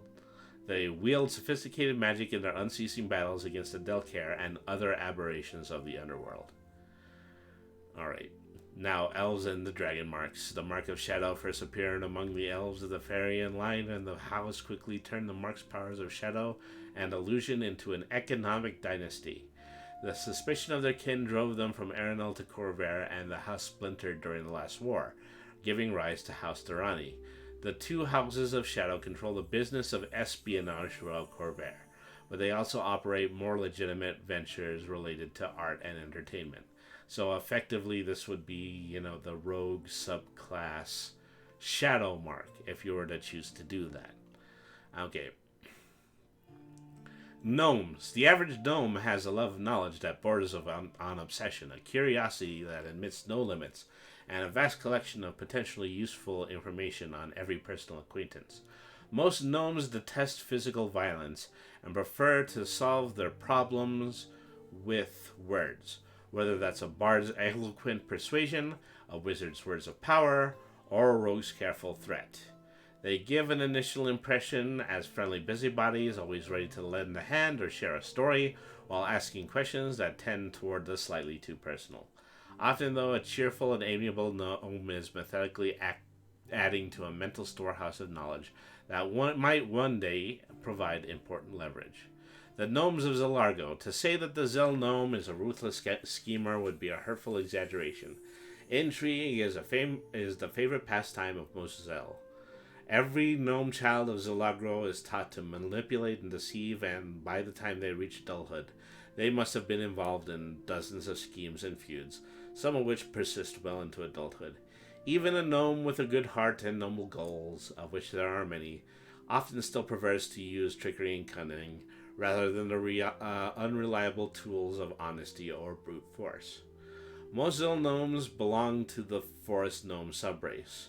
Their natural talent for illusion aids them in trickery and entertaining, and they often use small animals as messengers and guides. And so there's a table, a D10 table of schemes that they might be involved in. Additionally, consider your relationship to a Zelargo. Why have you left, and what ties do you still have to it? Your scheme could provide a good reason for you to leave. Or you could be a sage gathering information from the Library of Corenberg, or an investigator sending stories of your adventures back to the Corenberg Chronicle.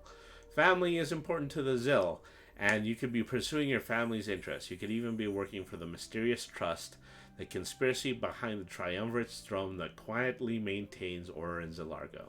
If you are working for the trust, you can have a specific mission, but you could also be a sleeper agent gathering information and allies until you've activated and you are put to your intended use. Alright.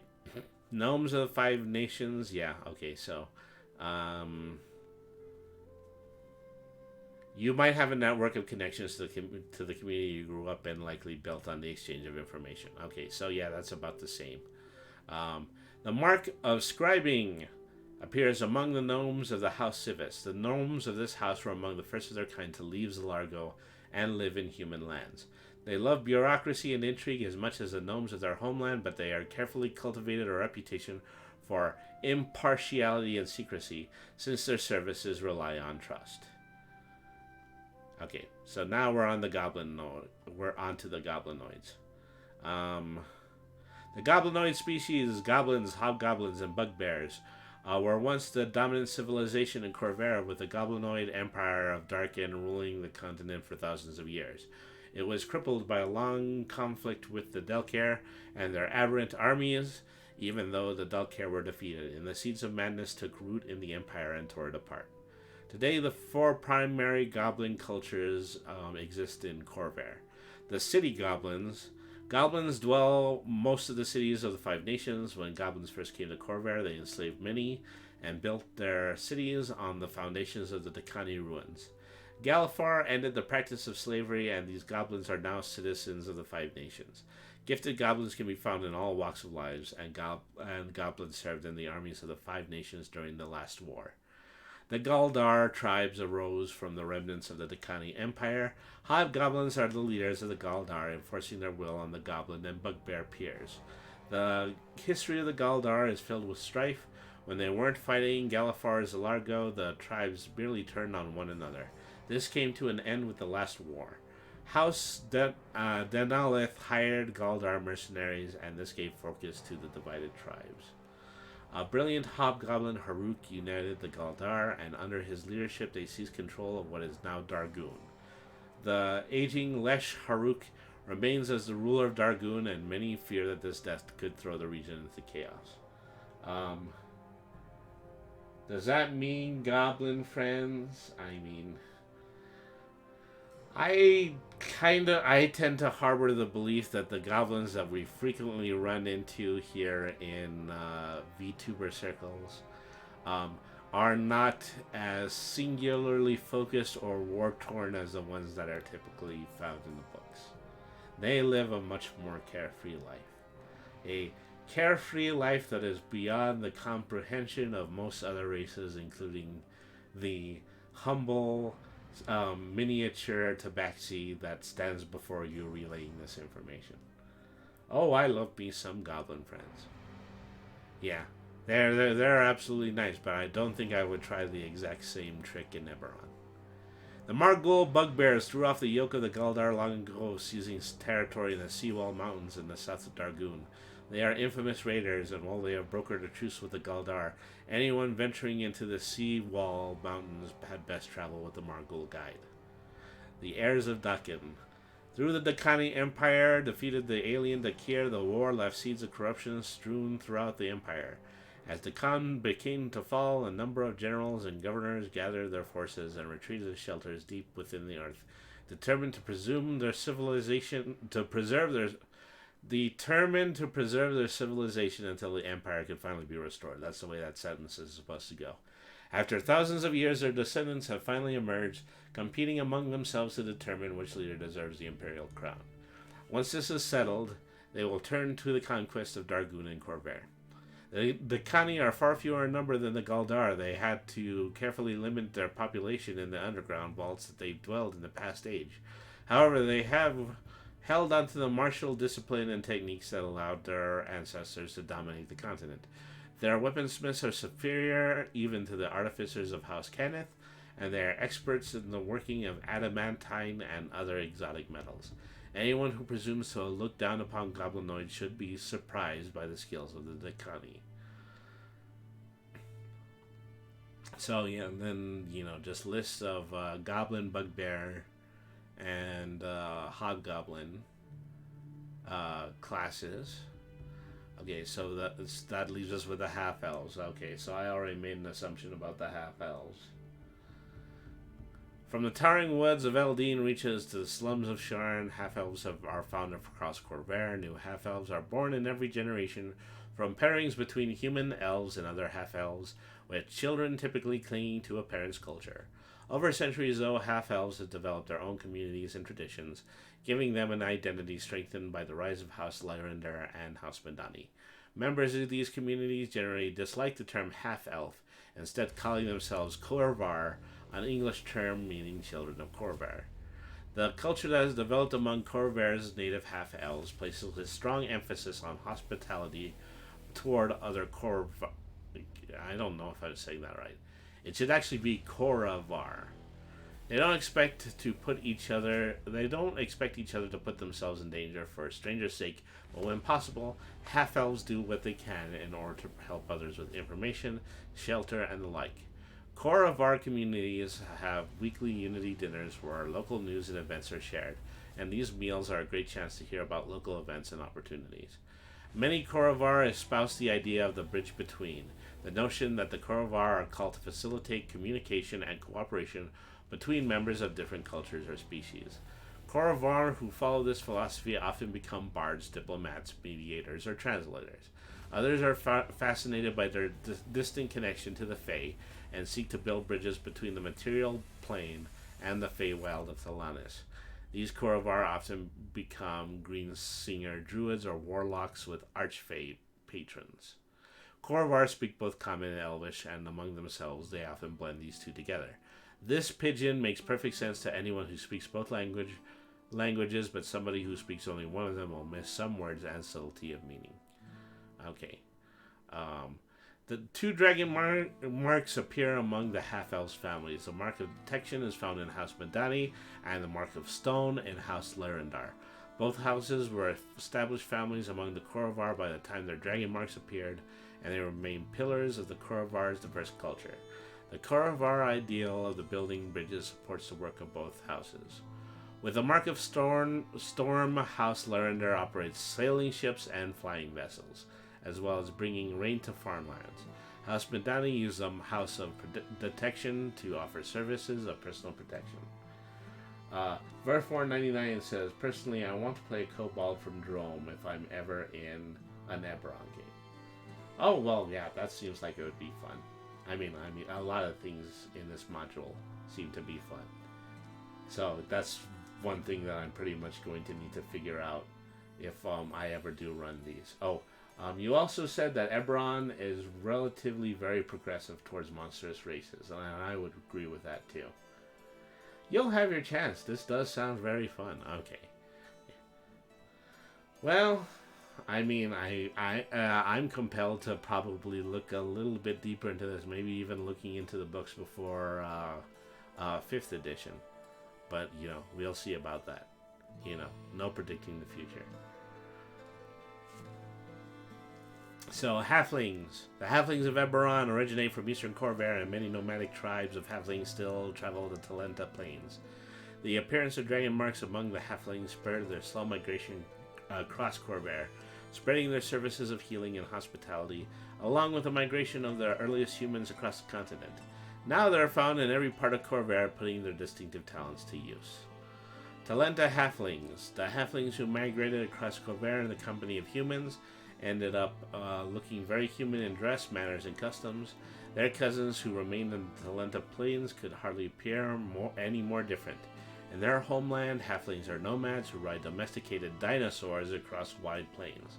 Those few Talenta halflings who journey across Corvair are visibly out of place, both attracting curious stares and expressing plenty of curiosity of their own about the strange ways of Corvair cities and towns. As you make a Talenta halfling character, give some thought to why your character left the open plains. Perhaps you served as a mercenary. Maybe your tribe was wiped out by a foreign enemy, spurring you to travel the wider world in search of information and revenge. And then, all halflings have a tendency to come with a quirk table. This is the D10 quirk table for our halflings. You're constantly amazed by things. You pattern your behavior on a species of dinosaurs. You're extremely curious and searching for new experiences.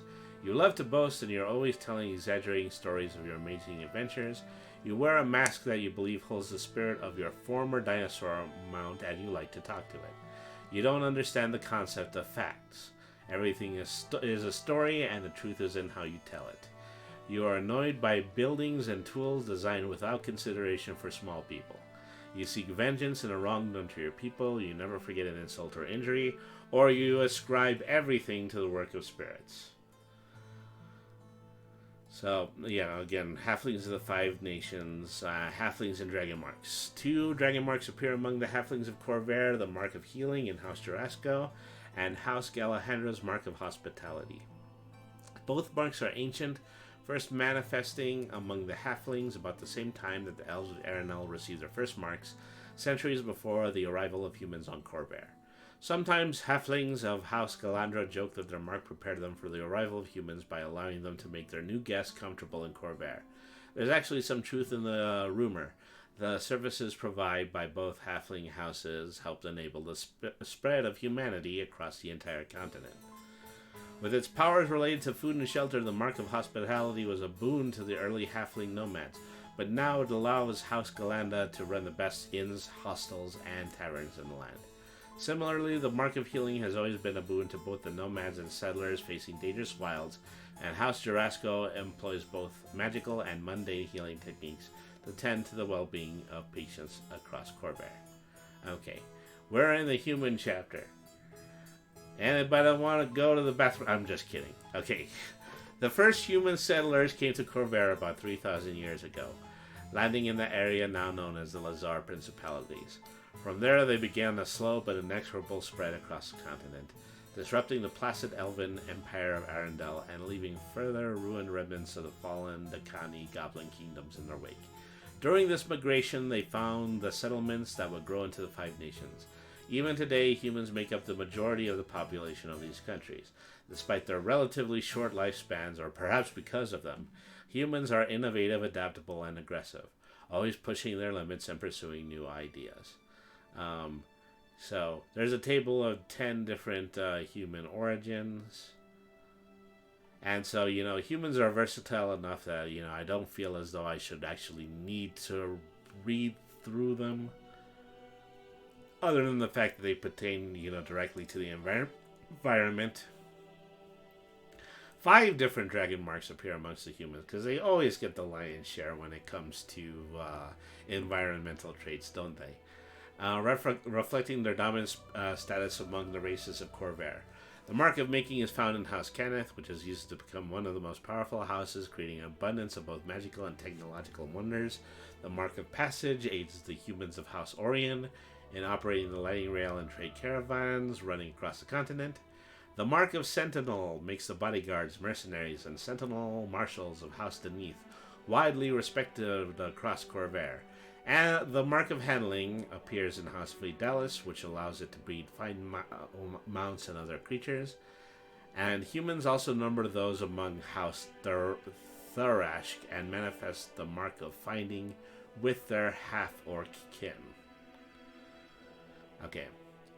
The Kalistar are compound people. So I think this is one of the other original racial groups that are in Eberron. The Kalistar are a compound people created from the union of humanity and the renegade spirits from the Plane of Dreams, spirits called Quarry. Kalistars are often seen as wise spiritual people with compassion for others. There is an unmistakable alien quality to the Kalistar, though, and they are haunted by the conflicts of otherworldly spirits. I find myself bizarrely happy when I hear about supremely comfy inns and pubs. Well, I do too, but, have Tiny Cat Wizard will travel. Every Kalistar has a connection to a spirit of light, a bond shared by other members of their bloodline. Kalistar appear human, but their spiritual collection affects them in a variety of ways. Kalistar have symmetrical, slightly angular features, and their eyes often glow when they are focused or expressing other strong emotions. Kalistar can't directly communicate with their Quarry spirits, rather they might experience this relationship as a sense of instinct and inspiration, drawing on the memories of the spirit when they dream. The connection grants Kalistar's minor psionic abilities as well as protection from psychic attacks. All these Quarry dream spirits are virtuous, but some are warriors and others are more contemplative. You can work together with the DM to determine the nature of your link spirits. And so these are the quirks here. You try to understand the motivations and feelings of your enemies. You prefer using telepathy over speaking aloud. You feel a strong drive to protect the innocent. You apply dream logic to mundane situations. You discuss things out loud with your Quarry spirit. You suppress your emotions and you rely on logic. You are strongly influenced by the emotions of those around you. You prefer to find non-violent solutions to problems whenever possible. You are driven by a warrior spirit and will fight for any noble cause, or you're obsessed with dreaming dark conspiracies. I've never heard of them. It's an interesting concept of a player race. I absolutely agree with that. We have other spiritual races, including, well, when we were doing the discussion of the D&D 1 prototype, and we were talking about the Ardlings, that was an attempt in order to create, a species that is, the direct opposite of the Tieflings. Is that, somewhat, characters that are spiritual beings that, in contrast to the Tieflings, who are partially infernal. And so, maybe another solution to that would be to create characters like the Kalistar, create a version of the Kalistar that actually, goes into the standard books, as well as ones that are merely part of a spin-off like Eberron. They don't come up much yet, and they're a bit odd to implement. Well, yeah, and so, that would be interesting to me. That might actually be something that I might play around with, once I start working on this actual play show that I'm coming up with. Alright, so hunted by nightmares, the virtuous spirits tied to the Kalistar fled from the dream realm of Dalcor to escape evil spirits that dominated it. The rebel Kori believe that through meditation and devotion, they can change the fundamental nature of Dalcor, shifting the balance from darkness to light. Most Kalistar communities focus on acts of devotion known as the Path of the Light, but the dark powers of Dalcor have their own plans for Eberron. There is a force known as the Dreaming Dark. These monsters manipulate the folk of Corvair to eliminate Kalistar whenever possible. Okay, so nomenclature. A Kalistar name adds a personal prefix to the name of the Kori spirit within the Kalistar. Kalistar orphans are unlikely to know the name of their spirit and then take their names to another source. So Kori names tend to be Ashana, Ashtai, Ishara, Kareth, Kad, Kash, Melk, Nari, Tana, Tari, Vash, Ulad, Vakri, and Vash. And then the Kalistar names tend to be Korastash, Dalavash, Dalashtara, Halakash, Koratari, Koratana, Lanareth, Mola Vakri, Navitash, Shoroshana, Torashtai, Valakad, and Vishara. So you can actually see where the Kori have influence on the Kalistar names. So their ability score increase is an increase of wisdom by 2 and a charisma score increase by 1. They have the same lifespan as humans. They tend to be lawful and good. Their size is medium. Their modifier is 2d6. Their height is 5 feet 4 inches. Their weight in pound is 110. Base walking speed is 30 feet. With a dual mind, they have an advantage on all wisdom-based saving throws. With mental discipline, they have resistance to psychic damage.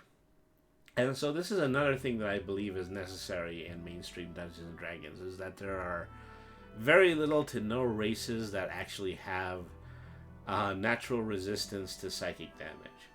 And so, yeah, well, it's probably another reason that you might want to import your Kalistar into the main version of the game. It doesn't have to be Warforged all of the time. That's like no psychic damage resistance. Well, it is some psychic damage resistance because, it's not complete resistance. It's just some resistance.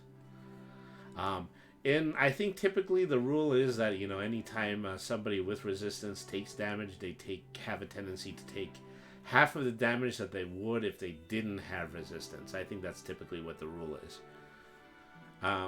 Severed from dreams, Kalistar sleep, but they don't connect to the plane of dreams as other creatures do.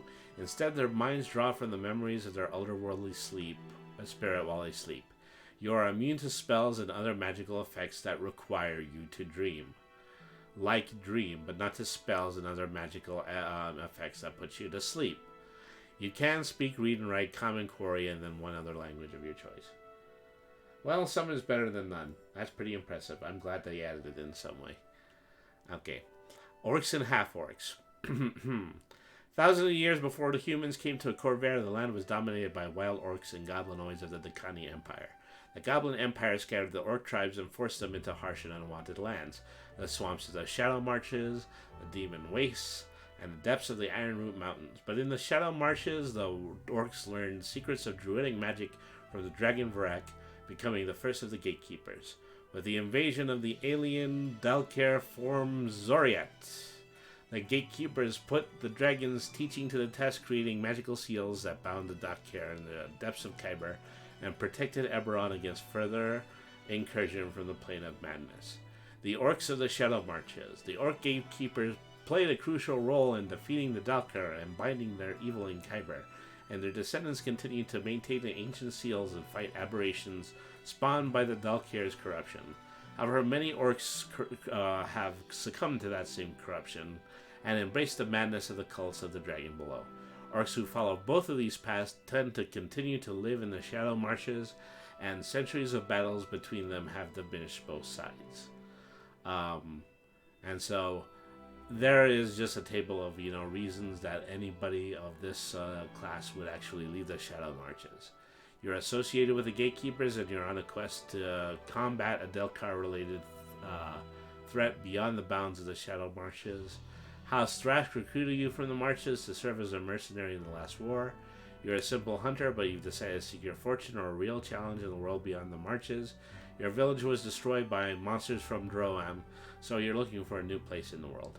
As a cultist in the Dragon Below, you believe that slaying powerful foes is the only way to earn your passage in the paradise that lives deep within the Hollow World. You have ventured beyond the Marches in search of worthy enemies. Your clan works with House Thrashkin. You've been recruited as a bounty hunter or investigator, even though you're not a true member of the house. The leader of your clan committed a great wrong against another clan, which is now sworn to exterminate every last member of your clan. What better time to see the world? You work as an investigator, and it has set you upon a trail of mysteries that leads far beyond the Marshes. Okay, the half-orcs of Corvair. With the rise of the dragon-marked House Thrash, orcs and half-orcs have spread through the Five Nations and beyond. In general, the people of the Five Nations know little about half-orcs. When people imagine a half-orc, they usually think of a Thrash bounty hunter or a dogged inquisitive, but few ignorant sorts might still hold the stereotype of an orc as a simpleton from the swamps. The half-orcs and the dragon marks, the mark of fighting, appears among half-orcs and the orcs of House Thrask. Strangely, orcs associated with a house cannot develop this mark. Dragon mark half-orcs work extensively with humans, orcs, and unmarked half-orcs in pursuit of the house mission of bounty hunting, inquisitive work, and prospecting. Across Corvair, anyone who wants to find something or someone turns to House Thrash. So, this is pretty interesting, particularly when it comes to how orcs are usually characterized. Because it sounds to me that this group of orcs might be more inclined towards being hunters, and more specifically, this group of orcs might actually be inclined to be decent rangers or clerics because of their direct ties to the ancient arcana of the land, and so that they might be more experienced in ancient arts of forest dwelling than other races would be. Okay, now we're on to the shifters. So technically the shifters, they have a unique role in Eberron, but they also do exist as a tertiary race in the main games. They are found in Mordenkainen Presents Monsters of the Multiverse, and I think before that they were part of Volo's Guide to the Monsters. And effectively shifters are, the Dungeons and Dragons version of monster types like werewolves. Combine that with a 1 D&D Ranger changes, and phew, yeah, that might actually be pretty deadly. Well, as deadly as things actually look in this picture right here. That poor whatever the heck it is that ended up getting skewered by that blade chain. So, shifters are sometimes called the Weretouched, as many believe they are the descendants of humans and lycanthropes. Whatever their origins, shifters have evolved into a unique race. They're humanoids with a bestial aspect. While they can't fully change shape, they can temporarily enhance Their other their animalistic features, a state that they call shifting. Each shifter walks on a nice edge between the wilds and the world around them. Do they embrace their primal instincts or the path of civilization? Early in childhood, a shifter forms a bond with the beast within, a totemic force that shapes their body and mind. Some shifters believe that these spirits are independent entities, and they may speak of bear or wolf as ancestors or guides. Most of them just see the beast as a formidable expression of their inner nature. Something emerges as the shifter's personality takes shape.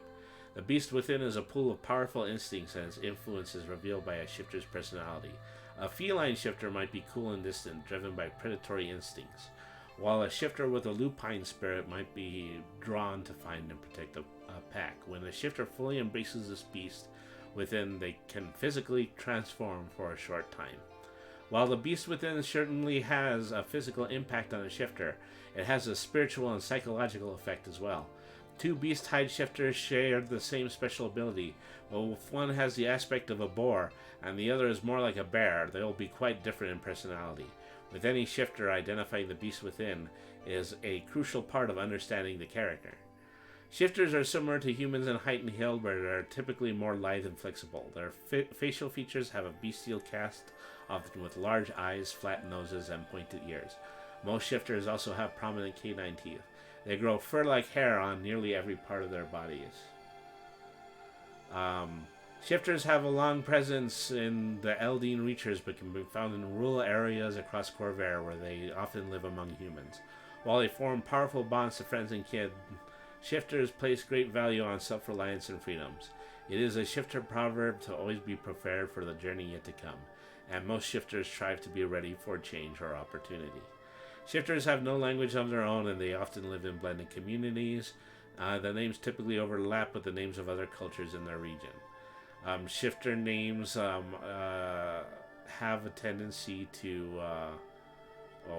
Many shifters prefer to keep their personal names for their friends and use wandering names with strangers, and they're usually tied to a physical or personality trait. So they might have a human name, but if they encounter someone that they are not emotionally secure with, they will refer to themselves as their animal. Badger, bear, cat, fang, grace, grim, moon, rain, red, scar, stripe, swift, talon, or wolf.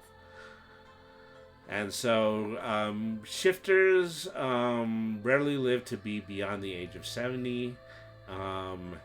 They tend to be a little bit more neutral, more focused on survival than the concepts of good and evil. Medium size, 2d8 size modifier, and 90 pounds. Their base walking speed is 30 feet.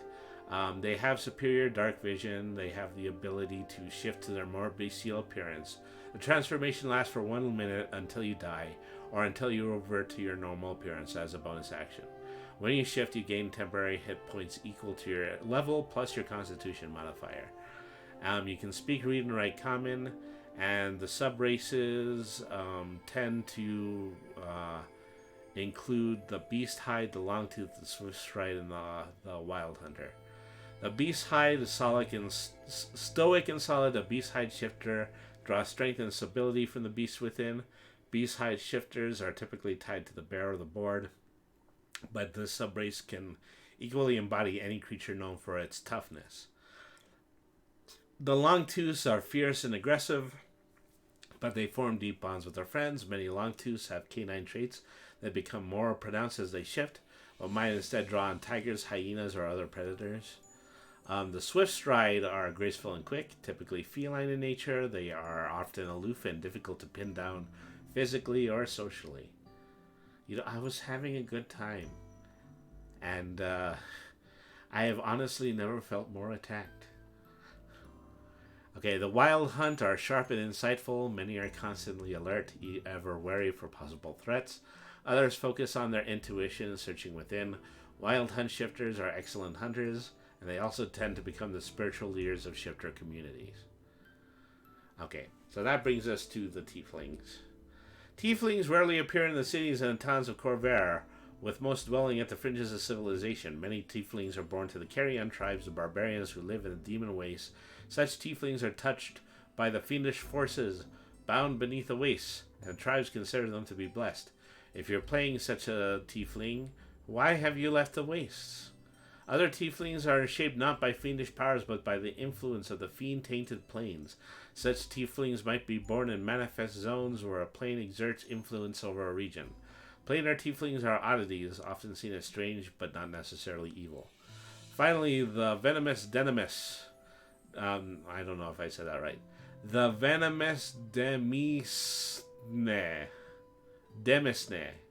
The venomous Demisne, a city-state hidden on the far side of Drome, is populated by tieflings. These tieflings descend from Sarlonian mages who bargained with dark fires, with the Demisne's lords being powerful warlocks and wizards. The venomous Demisne has had no significant contact with the Five Nations, and few know it exists. Your character could be an envoy or an exile for it, or simply an adventure driven by a desire to see what lies from beyond your homeland. And, well, I rather like that because, it is, describes a very specific and possibly adversarial group of tieflings. But, boy, does it have great alliteration. I'm going to say that. I'm going to practice that one a lot. Venomous Demisne. Venomous Demisne. Venomous Demisne. Still, wish this book gave us some playable gnolls. Yeah, that might be useful. But, be the change that you want in your roleplay, you can write out the lore and the backstory of why a gnoll would possibly exist in Eberron. Closer to domain pronunciation. Venomous domainstay. Okay, now the word has lost all meaning. Okay, now we're at the end of this. We're at the Warforged now. The Warforged were built to fight the last war, while the first Warforged were mindless automatons. House Kenneth devoted vast resources to improving these steel soldiers. An unexpected breakthrough produced sapient soldiers, giving rise to what some have only grudgingly accepted as a new species. Warforged are made from wood and metal, but they can feel pain and emotion. Built as weapons, they must now find a purpose beyond war. A Warforged can be a steadfast ally, a cold-hearted killer, or a visionary in search of meaning. Living steel and stone. Warforged are formed from a blend of organic and inorganic materials. Root-like cords infused with alchemical fluids serve as their muscles, wrapped around a framework of steel, dark wood, or stone. Armored plates form a protective outer shell and reinforced joints. Warforged share a common facial design with a hinged jaw and crystal eyes embedded beneath a reinforced brow ridge. Beyond these common elements of Warforged design, the precise materials and build of a Warforged may vary based on the purpose for which it was designed. Although they were manufactured, Warforged are living humanoids. Resting, healing magic, and the medicine skill all provide the same benefits to Warforged that they do other humanoids. The Warforged were built to serve and fight. For most of their existence, Warforged had a clearly defined function and were encouraged to focus purely on that role. The Treaty of Thronehold gave them freedom, but many still struggle both to find a place in the post-war world and to relate to the creatures who created them. The typical Warforged shows little emotion. When many Warforged embrace a concrete purpose, such as protecting allies, completing a contract, or exploring a land, and embrace this task as they once did war. However, there are Warforged who delight in exploring their feelings, their freedom, and their relationships with others. Most Warforged have no interest in religion, but some embrace faith and mysticism, seeking a higher purpose and deeper meaning. Warforged often display an odd personality trait or two, given how they are to the world. This is the quirks table. Let's see. I was wondering how they would be handled. It's interesting. I don't know if you're talking about the gnolls from before or if you're talking about Warforged. Let's see. Quirk number 1. You analyze out loud the potential threat that is posed by every creature you meet. You often misread emotional cues. You are fiercely protective of your friends. You apply wartime discipline to every situation. You don't know how to filter your feelings and are prone to dramatic emotional outbursts. You don't understand clothing beyond its utility and assume it denotes a person's function. You're obsessed with your appearance and constantly polish and buff yourself. The only thing that makes war is the only thing that makes sense for you, and you're always looking for a fight. So Warforged names are ordinarily assigned numerical designations for use in military service. Many of them have adopted nicknames, most often given by their comrades. As independent individuals, some have chosen new names as a way to express their path in life. A few take on human names, often in the name of a fallen friend or a mentor. So their names can be Anchor, Banner, Bastion, Blade, Blue, Bow, Cart, Crunch, Church, or Crunch, Crystal, Dagger, Dent, Five, Glaive, Hammer, Iron, Lucky, Mace, Oak, Onyx, Pants, Pierce, Red, Rod, Rusty, Scout, Seven, Shield, Slash, Smith, Spike, Temple, Vault, or Wall. The Warforged and Healing, I was just assuming they would require, like, mechanics as cars do. Well, there are other types of automatons in the D&D universe. There are things like autognomes. There are the cube-like race. I'm trying to remember what they're referred to, but they were actually the first kind of automaton race that existed in Dungeons and Dragons.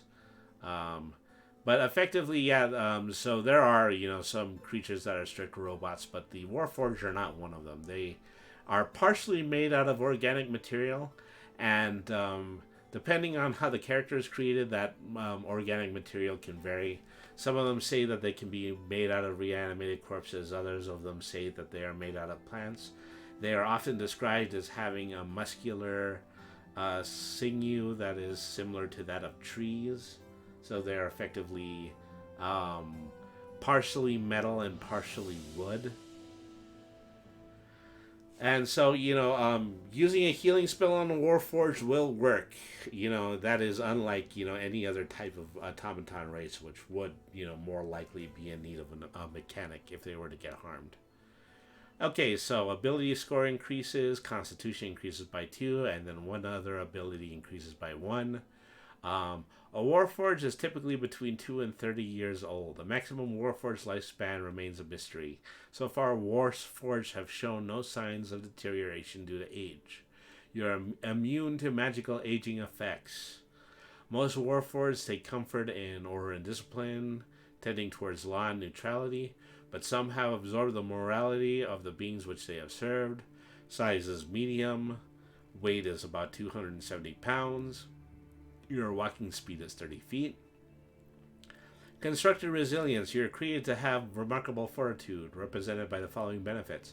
You have advantage on saving throws against being poisoned, and you have resistance to poison damage. So once again, resistance does not mean that you're completely immune to poison.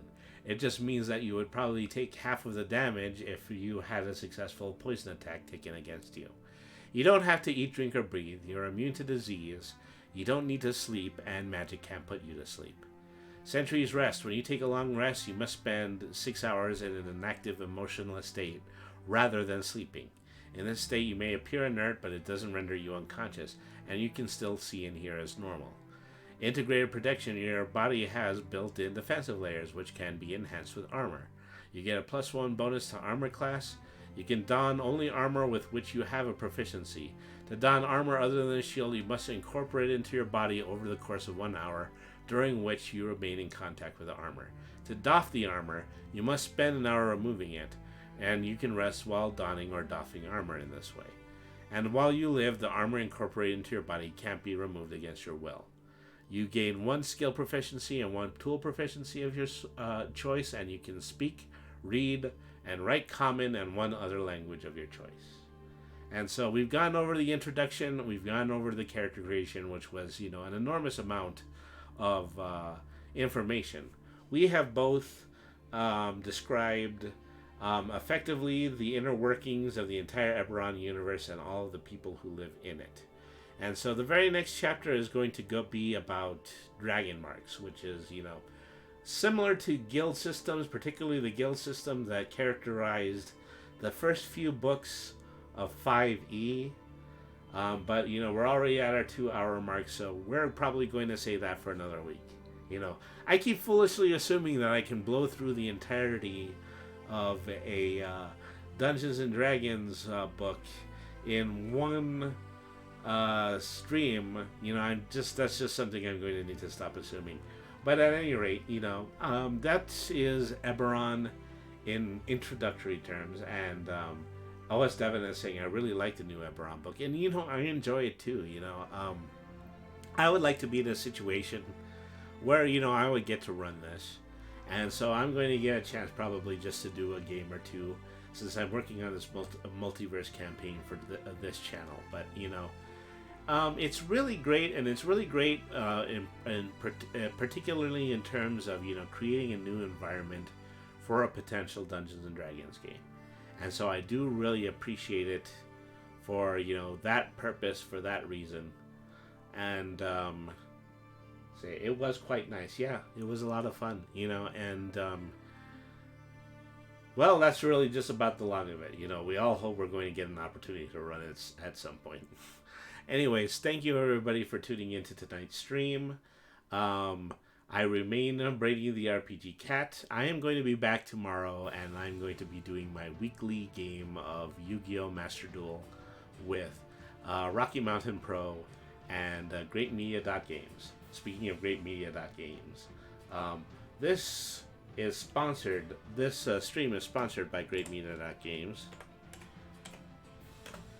for inexpensive TCG single cards. Visit GreatMedia.Games and use the code 1050 at checkout for 10% off of your online purchase. Red the Rabbit says thank you for streaming. Well, thank you very much for watching.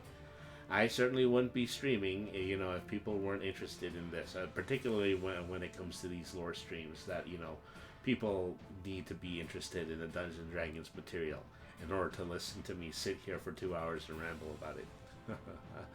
Anyways, thank you everybody for tuning in. Everybody, please stay tuned in because we're about to go on a raid. Let's see who we would like to pay a visit to. This has been open for a while. Let me try to give this a refresh. Okay, I think they might be interesting right now. We'll be playing that game, right? And, yeah, they're still on. I don't know how much longer, though. So right now, Hunter Dylan 95 is a very good friend of the channel. They're in the middle of celebrating 250 subscribers on their channel, so I think I would like to go ahead and I would like to give them a raid. Let's see, Hunter Dylan. Okay. Alrighty, folks, so I'm going to be back tomorrow, and we're going to be playing in our Yu-Gi-Oh! Tournament. Thank you, everybody, for tuning in. I do really, really enjoy doing these lore streams, and it's really, really good that people are willing to tune in. Sorry, I got to take a moment to read this last message. Let me see. It's the first 5 ebook to stream from Toriel and Forgotten Realms. A lot of people rag on the lore of 5e and how not politically correct it was, but forget that for the majority of 5e, the lore reflected a